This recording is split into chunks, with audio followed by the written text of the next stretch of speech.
So, as we started, Religio Medici, the translation of which can be known in English as the religion of a doctor. एक और variation इसका मिलेगा आपको net पर, the religion of a physician भी इसका translation English translation मिलता है, मतलब इस टाइटल का इंग्लिश ट्रांसलेशन थॉमस ब्राउन का लिखा हुआ, जो कि 1605 से 1682 में थे, यानी 17th सेंचुरी के हैं। और जैसा कि डिस्कस हुआ था, this particular work was published in 1643। ये बात अलग है कि इसका एक वर्जन पहले ही आ गया था 1642 में। कौन लेकर आया था उसके बारे में आज हम बात करेंगे, उस इंसान के बारे में, पब्लिशर के बारे में, और उसके टुवर्ड्स क्या एटीट्यूड रहा राइटर का बाद में। 1642 में विदाउट परमिशन पब्लिश हुआ था, 1643 में with permission of the writer ये पब्लिश हुआ। स्पिरिचुअल टेस्टामेंट है। टेस्टामेंट जो वर्ड है, अगर इसकी आप इंग्लिश मीनिंग ढूंढेंगे तो आपको पता चलेगा, इसका मतलब होता है प्रूफ।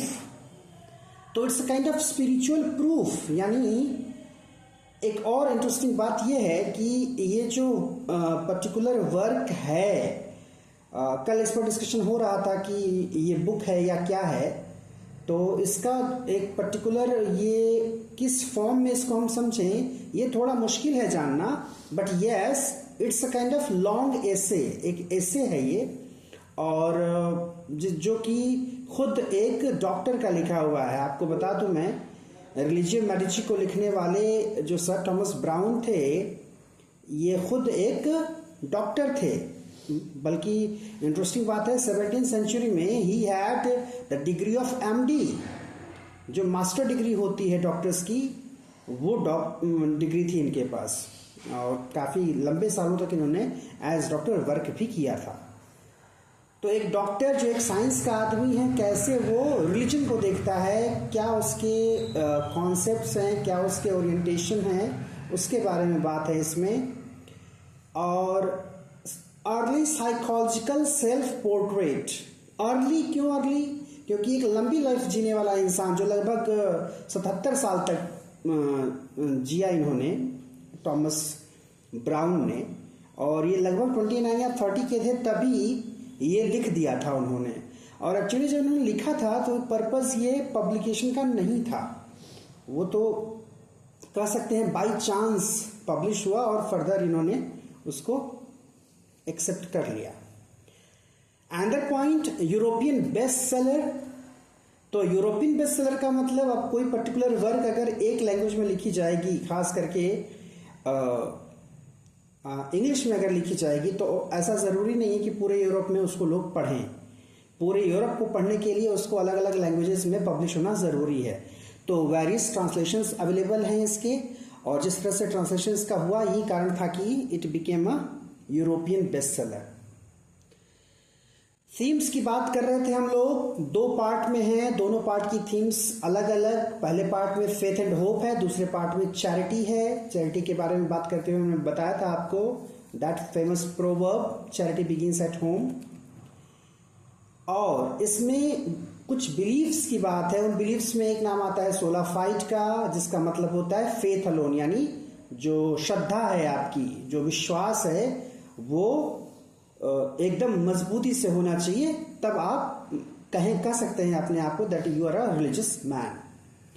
तो जो सोला फाइट है, that is a central doctrine in Christian theology, a key principle of the Protestant reformation.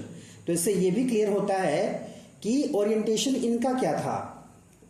Thomas brown खुद जो है, he was a believer of Protestant religion of Christianity, और प्रोटेस्टेंट कम्युनिटी यू में से, सेक्ट यू में से। जैसे कोई अलग अलग जो धर्म हैं, उनके कई सेक्ट हो जाते हैं।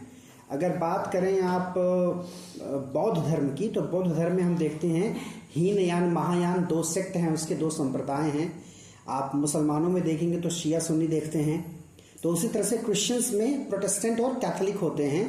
तो he was a believer of Protestant kind of philosophy. लेकिन एक बात है कि ये लिबरल थे, स्टॉन्च नहीं थे, मतलब एक कह सकते हैं कि फंडामेंटलिस्ट नहीं थे, बहुत कट्टर नहीं थे। प्रोटेस्टेंट बिलीफ थी इनकी, लेकिन बाकियों को भी ये एक कह सकते हैं कि एक लिबरल नजरिया था इनका। एग्जिस्टेंस ऑफ हेल की बात है इसमें, हेल का कॉन्सेप्ट, उसके एक्सेप्टेंस, लास्ट जजमेंट की बात कर रहा था मैं। जो थीम है इसमें लास्ट जजमेंट, वो क़यामत का दिन जब रूहों का फैसला होता है। रिजरेक्शन का concept, that is also known as anastasis, जिसका मतलब है the concept of coming back to life after death. इसके अलावा और कुछ थीम्स जो क्रिश्चियनिटी में हैं। Then we talked about that poem by Dryden, Religio Laici, जो कि एक इमिटेशन है टाइटल का। उसके जो है टोन को भी इमिटेट करने की कोशिश की उन्होंने, but he was not that much successful. Then we had this remark by Guy Patton, a distinguished member of the Parisian medical faculty, who said, "It's a strange and pleasant book, but very delicate and wholly mystical. The author is not lacking in wit, and you will see in him quaint and delightful thoughts. There are hardly any books of this sort.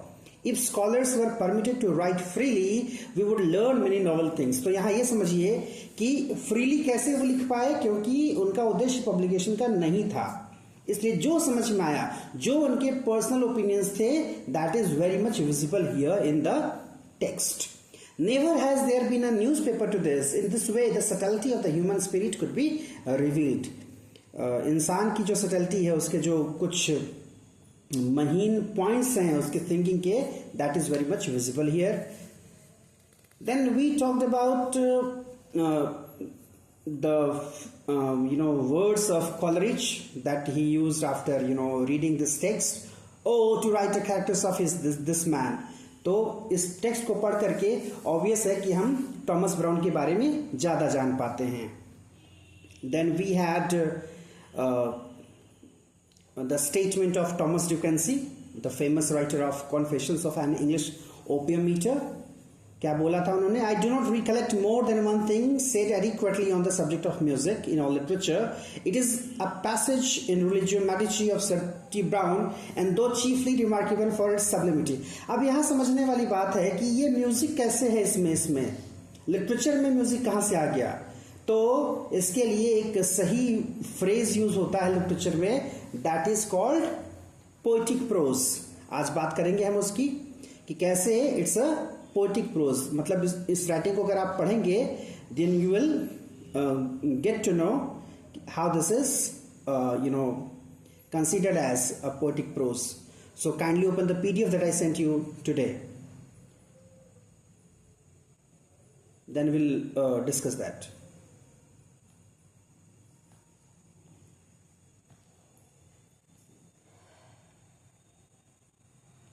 So one phrase that can be used for this work is meditative essay. Meditate एक होता है कि आप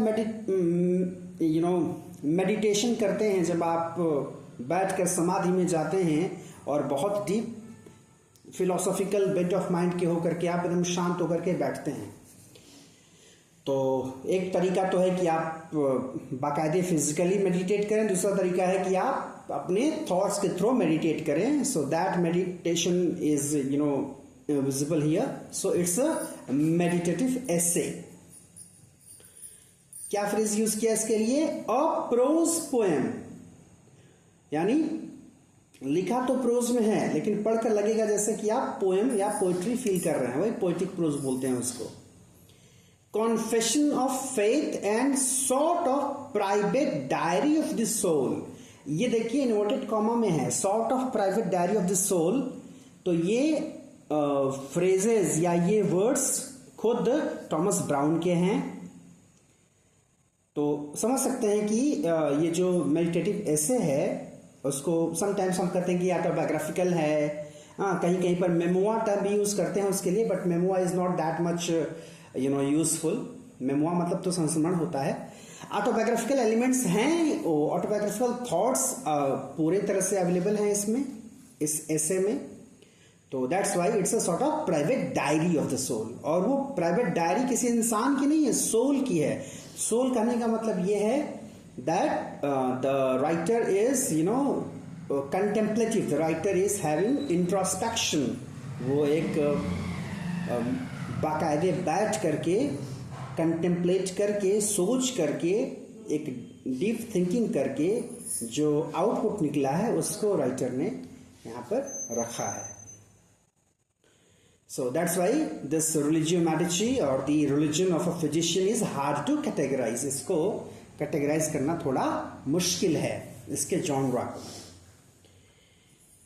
और ये चीज समझने वाली है, हम एक तरह से थोड़ी पर्सनालिटी से एक्वेंटेड होते हैं थॉमस ब्राउन के while reading these words of the text available, कि एक डॉक्टर, एक मेडिकल का बंदा, एक साइंस के फील्ड का इंसान, उसकी जो रिलीजियस थिंकिंग है, जो रिलीजियस इंक्लिनेशन है उसका, वो किस तरह का है। और ये वो एक्सेप्ट करते हैं that many things are true in divinity which are neither inducible by reason nor confirmable by sense. ये देखिए विद इन कोटेशन है, तो ये टेक्स्ट से लिया गया है। यानी बहुत सी चीज ऐसी हैं, है ना, दुनिया में बहुत सी ऐसी चीजें हैं जिसको आप रीजन से समझने की कोशिश करेंगे तो नहीं समझ पाएंगे। कुछ चीजों में श्रद्धा का होना जरूरी है, फेथ का होना जरूरी है। That is why that faith is very much needed. हर जगह अगर आप स्केप्टिक बन करके चीजों में रीजन ढूंढने की कोशिश करेंगे तो you may get failed.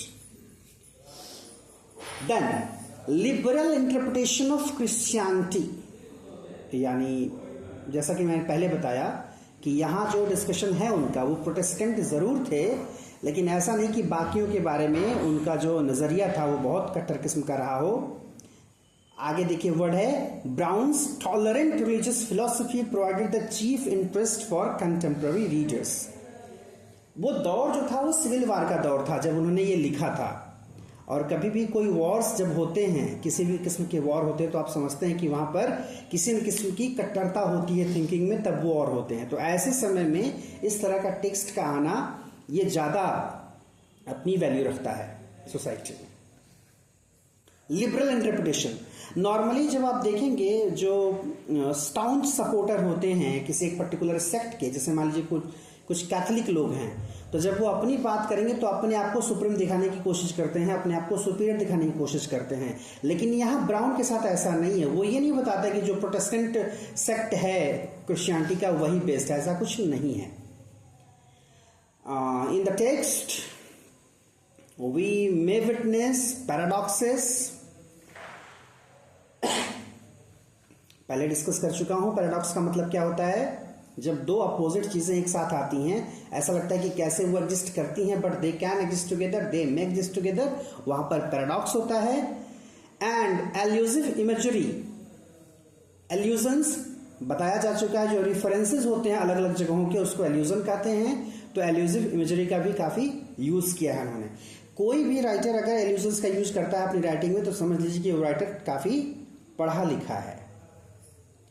Interesting बात यह है, he wrote or composed this particular text in 1634 when he was 29 or 30, 29 या 30 साल ये उम्र थी, और ये एक वर्क लिख दिया उन्होंने और जिससे वो अमर हो गए।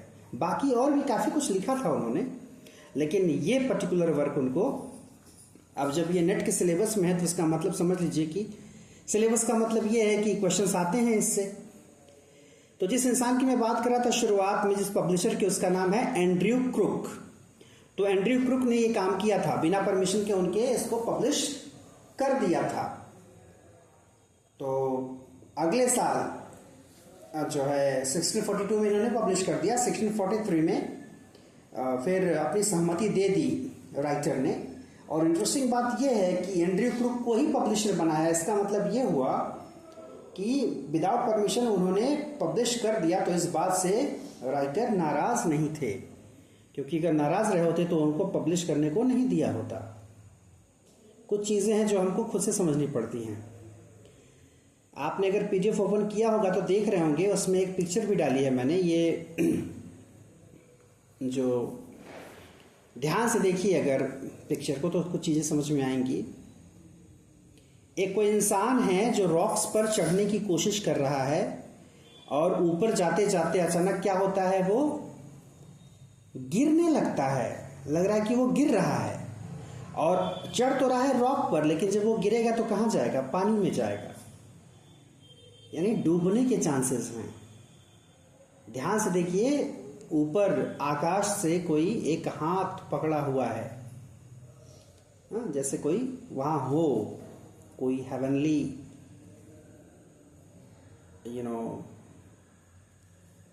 इमेज,